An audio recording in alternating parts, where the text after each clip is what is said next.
President Trump out of sight again today at the White House. It's an unusual absence from the stage.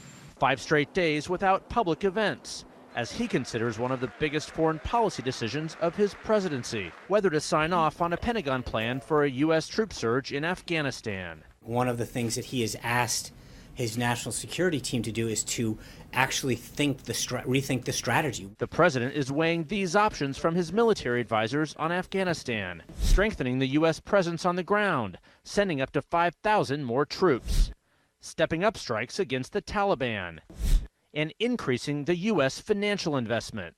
Defense Secretary James Mattis today in Copenhagen. In Afghanistan, we're up against a determined enemy. As I said, ISIS has been thrown back there. Al-Qaeda has been unable to mount attacks out of Afghanistan. The decision on Afghanistan is pitting President Trump against candidate Trump. What I do is I authorize my military. We have the greatest military in the world. Before winning the White House, Mr. Trump spoke out forcefully against doubling down on America's longest war. 4 years ago, he argued on Twitter, "We should leave Afghanistan immediately. No more wasted lives. If we have to go back in, we go in hard and quick. Rebuild the U.S. first." On the campaign trail, he said this: "We are going to end the era of nation building and instead focus on destroying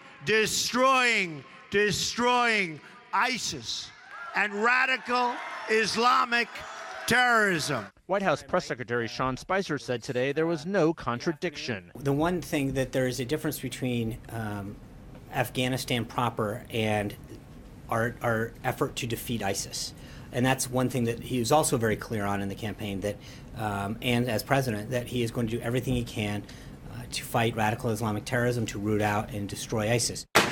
After more than 15 years of fighting, the U.S. now has 8,400 troops on the ground in Afghanistan, down from 100,000 in 2010. The question facing the president is whether a small surge of troops will beat back the Taliban or simply deepen U.S. involvement. The idea of just saying, can we throw X number at it, is not the way that the president's looking at these options. He's trying to figure out, walk back from a goal of of eliminating this threat, and then tell me how we get there, as opposed to tell me how many troops we need and then what you're going to do with them.